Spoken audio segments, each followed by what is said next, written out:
Hello everyone and welcome back to Cheeseman Corner, I love it in here.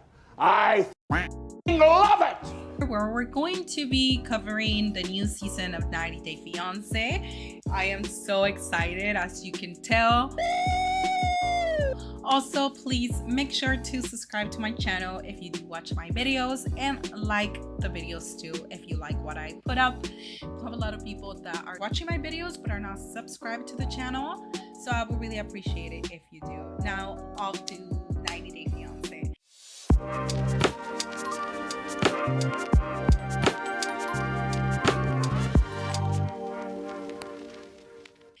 In the first episode, we meet Ashley from New York and Manuel from Ecuador. Now, had met each other in the past because there was a time that Ashley had a dream where she saw herself being one with the earth and one with the elements. So she was like, what is this about? So then she told her biology teacher, and she told her that they were going to a trip to Ecuador. So she decided to go. So she goes to the trip, she meets Manuel there, and she falls head over heels for him. They start talking super quickly, they fall in love with each other, but then, as we know, Ashley has to come back to the US. They tried to do long distance, but it didn't really work out. If you love something, you let it go. And if it comes back, then it was yours to start with. But if it doesn't, it never was. And a couple months ago, they rekindled their love story. She wanted to give it a second chance. Aww. Now, they are talking to each other, and Ashley decides that she's going to go back to Ecuador to meet him again. And I believe it was when it was the quarantine for the paramedic that we don't talk about. So they had to quarantine together, and here is when he pulls out a ring. And she's like, wait, are we doing this? Are we doing this? Are we doing this? And they do. So they get engaged, and now they apply for the K1 visa. It got approved, and he is coming tomorrow. Now, if he doesn't make it by tomorrow, he gets denied because you only have a certain amount of time, certain amount of days to get to the US. If you don't, you cannot enter anymore. You have to reapply. Now, one of the main concerns with this couple is when Ashley talks about Manuel, sometimes she describes him as a fuckboy. So maybe that's going to be a big issue for them, because what if he is a fuckboy? And another thing is the fact that Ashley is a witch. And as she says before, some people have the misconception of like the big nose and doing bad things. But she says that to her, being a witch means that she's one with the elements. She surrounds herself with all that positivity that comes into her life and uses the stars and everything around her to decide what she's going to do with her life. That's it. And one of the other things to me that I heard was the trip that Manuel has to make from Ecuador all the way to New York. That sounds pretty scary, especially because he's never been in a plane before, and I can only imagine how scary it is to him to not only get in a plane for the first time, but also move to another country for the first time. Like, that's super scary. But now off to the second couple. What do you guys think made it this season? Gio and Jasmine. I am so excited for both of them because I love Jasmine. She's such a firecracker. She's always fighting with Gio. Gio's always fighting with her. There's always some drama between these two. So when we get to see them for the first time, Jasmine is going to go have a bachelor party because she's not going to be able to bring her friends to her wedding. And as she walks into the bus, they have an inflatable penis with Gio's hat on it. I thought it was so funny. I could not stop laughing when I saw him. And then there was a part where Jasmine was talking about Gio, and she's like, oh, I love my Gio with his belly, with his non-existent lips, with his like ugly nose, his bald head, his flamingo legs. Those are the things that I like from him. I'm being just honest. Sound bad, but she's like, I love myself an ugly man. Call 1-800-574-8366. Call now. Because she's a very jealous woman, as we all know already. So Jasmine goes and has fun. We also find out that Gio quit his job for a year because he wants to make sure that Jasmine can come to the US and adapt herself to the US and to her life without Gio having any other distractions other than Jasmine. And I'm pretty sure Jasmine is really gonna appreciate this. Right? Right? We'll see about it. As Jasmine is going around in the bus, because that's what they're in the party bus, she takes off her whatever she's wearing and she shows off everyone her butt cheeks, her new butt cheeks. And we also find out I was basically forced to spend the money that he had been giving me for my wedding dress and butt implants. yeah, for her butt implants. Another fun thing that I found like on this little segment between Gio and Jasmine was when Jasmine is like, "A él le va a gustar mi culo." So he's gonna love it. Like he's not gonna care about me spending that money. And then also Gio wants to buy Jasmine a treadmill because she requested for the treadmill. And he's running on the treadmill with his hat on and he's wearing a suit. Well, technically like a suit, but he's wearing like dress clothes, not workout clothes. And I was like, at first I was like, what are you doing, Gio? Why are you running on a treadmill like that? But then he said it was for Jasmine. So I was like, oh, he's just trying it out. But he doesn't end up buying it. And I really hope that's not gonna be an issue later. Right, Jasmine? You're not gonna be upset. That's called foreshadowing. Now we are off to the third couple, Sophie, 23 from the UK, and Robert, 30 from Los Angeles. I believe he is 30. Let's see. No, 32. Robert's 32 from California, LA. Representing LA. But yeah, that's where they're from. Sophie seems to be social media influencer. She's also a model. And she is very rich. That Robert is 32 from California. He doesn't really have a job, I think. He says that he has a lot of odd jobs on the side. He's a dancer, he's a model, he's here, he's that. Not really sure what he does, but I guess we'll get to see him through the season and see exactly what he does for a living. In their segment, we get to see how Sophie is very used to living an expensive life, and she tells us that she's always been used to having nannies, she's always used to being pampered, having a good life. Type it straight into my mouth. Without hesitation, sir. Most excellent. And she tells us that even though she is rich, she has suffered a lot when she was little because she was bullied due to her dad being black and her mom being primarily white, and how she is mixed race. Now, this is just my opinion, but when they showed pictures of Sophie when she was little, she looked a lot more darker than she does now. Right now, she looks very white, so I'm not sure if she's like trying to do white pass, if she's just not like, if she did some medical procedures on her that helped her change her skin color.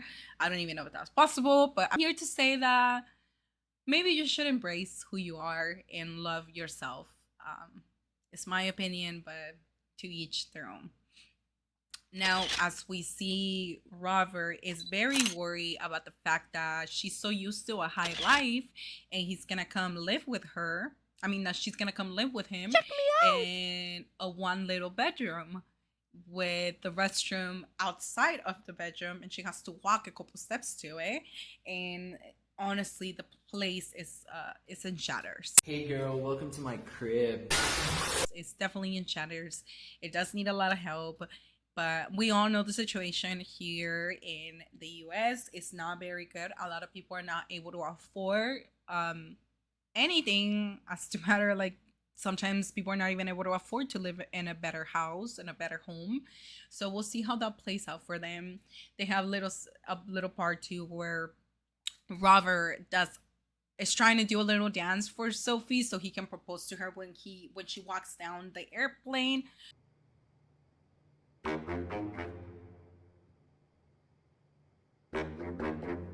That's what I got so far. So I need you to help me come up with the next move after that. don't know what he was pledging. Maybe pledging to Sophie, maybe pledging to getting a better apartment so Sophie's not upset, but that's it.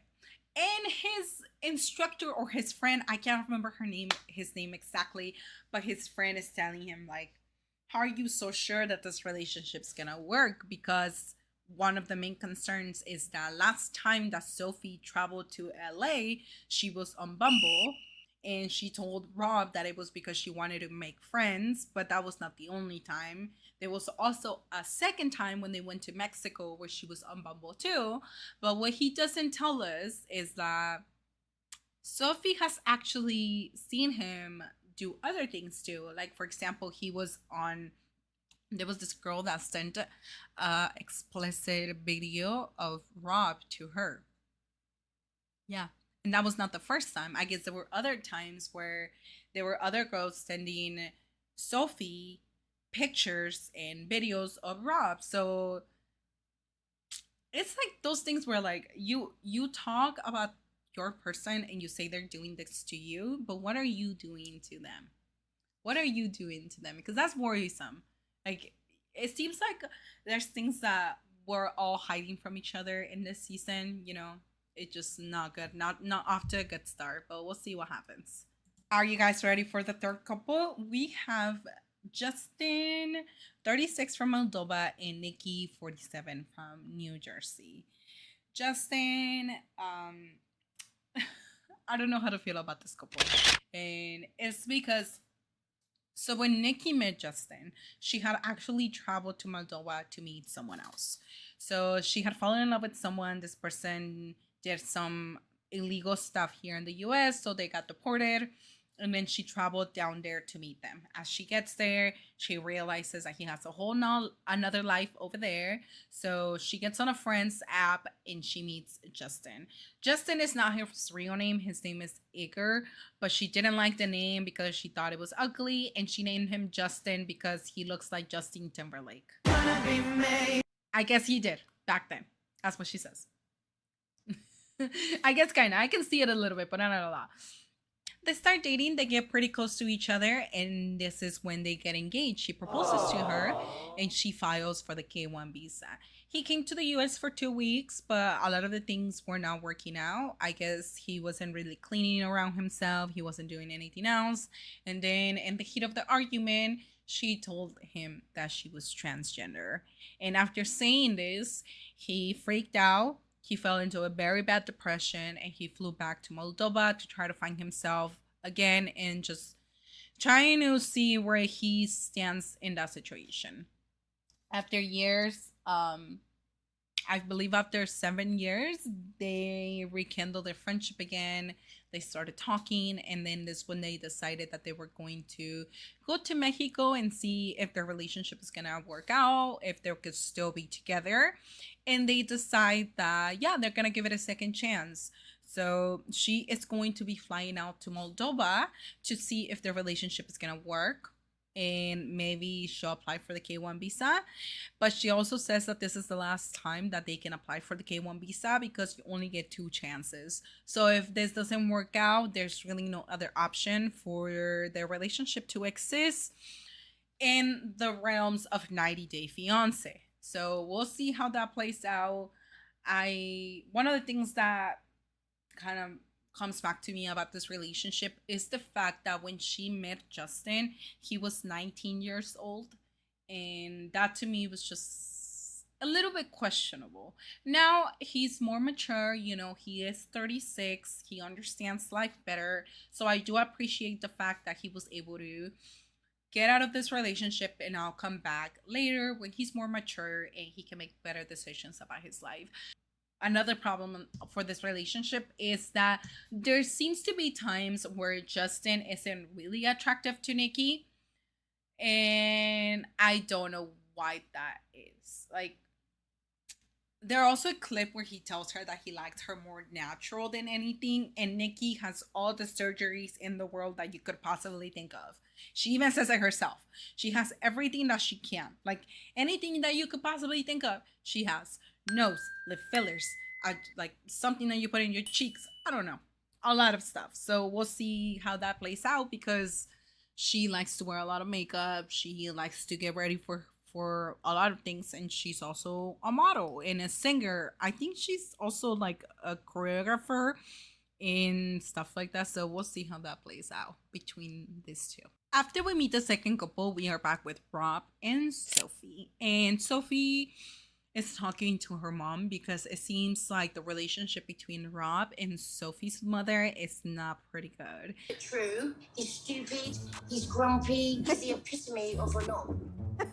A knob is a penis, but also, one of the main concerns is that Sophie's mom is very attached to her. Every time she has moved to a different city or to a different state, there she is moving with her. And she even says that if she could move to the US, she would.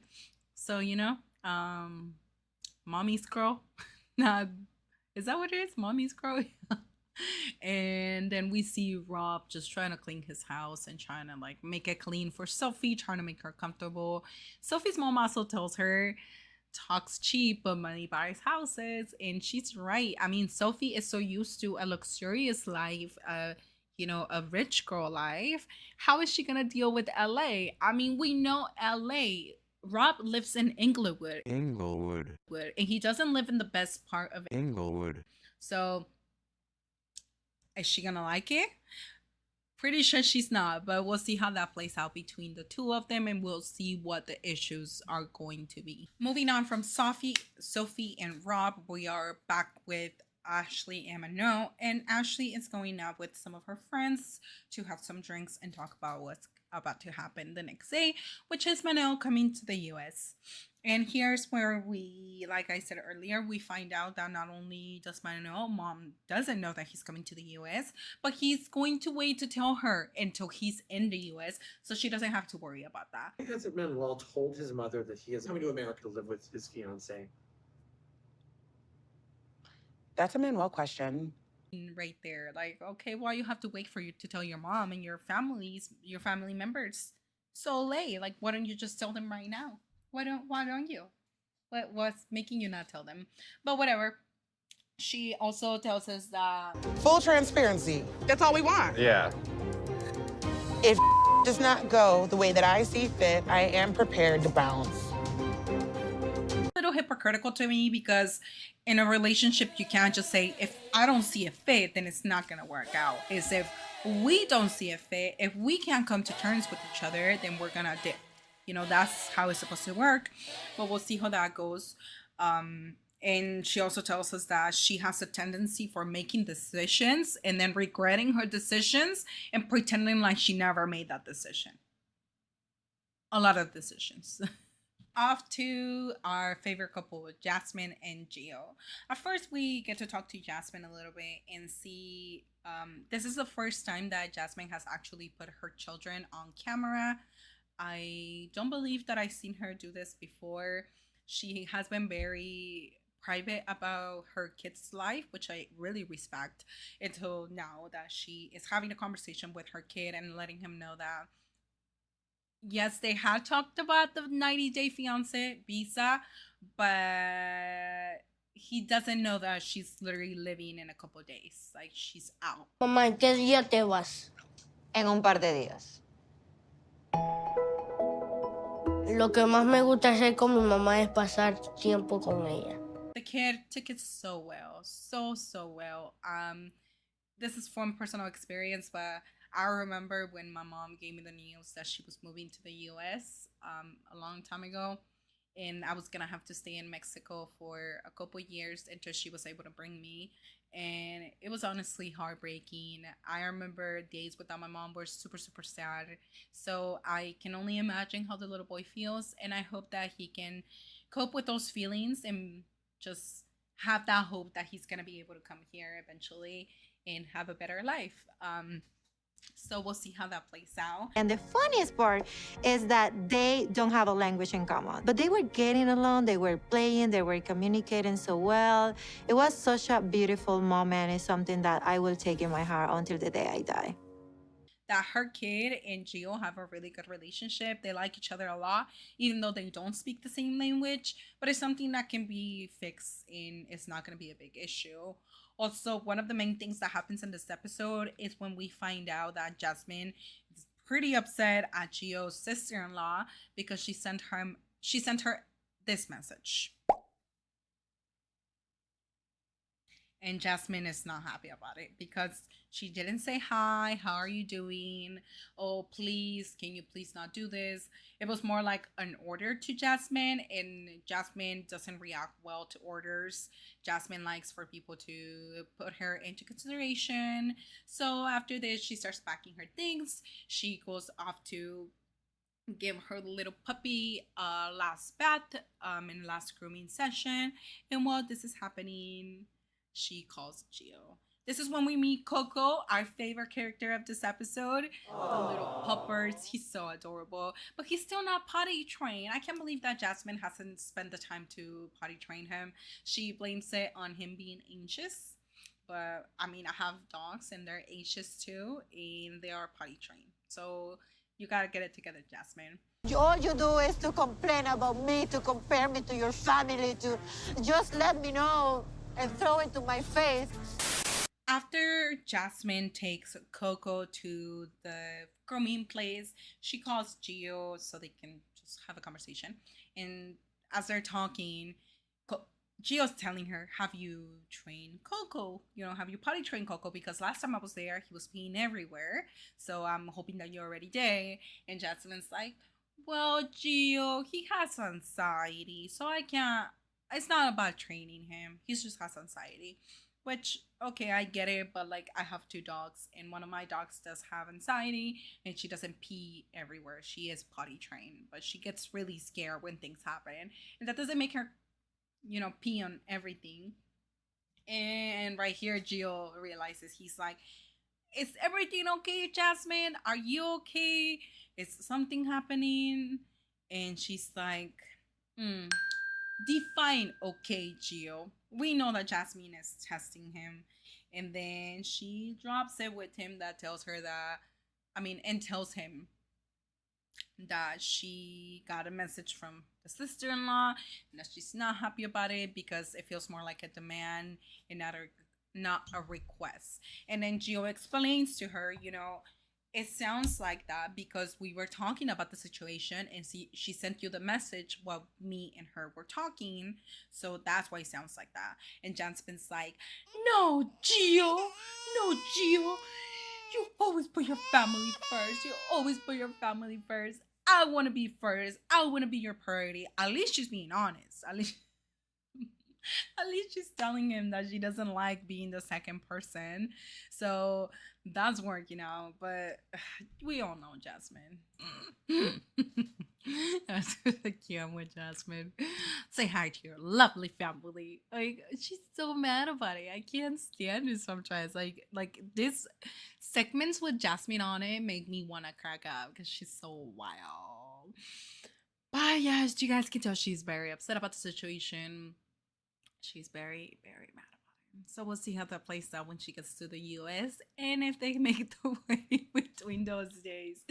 Also lovely to see Gio finally step up for himself and just tell her exactly how he feels because he's always been missing that. Like every time Jasmine yells at him and tells him shit, he doesn't say anything, just stays quiet. So hopefully he'll step up more and he'll actually use his voice.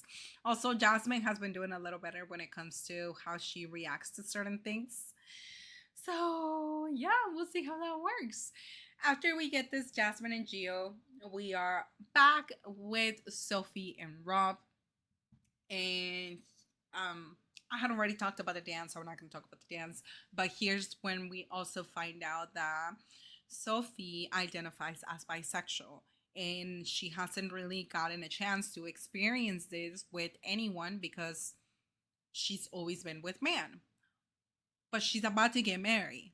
And I'm just sitting here wondering how, like, that's going to work out. Because if you think that you're bisexual, but you're about to get married, what if your partner's not okay with you being bisexual? And like, let's say that you would like to experience within your marriage and your partner's okay with it, but what if they're not okay with it? Then that means that you guys are gonna have to break up, because that's probably gonna be a big concern. You know, the fact that she wants to experience, what if Rob doesn't want her to experience, or what if both of them don't want to do it, or what if one of them wants to do it?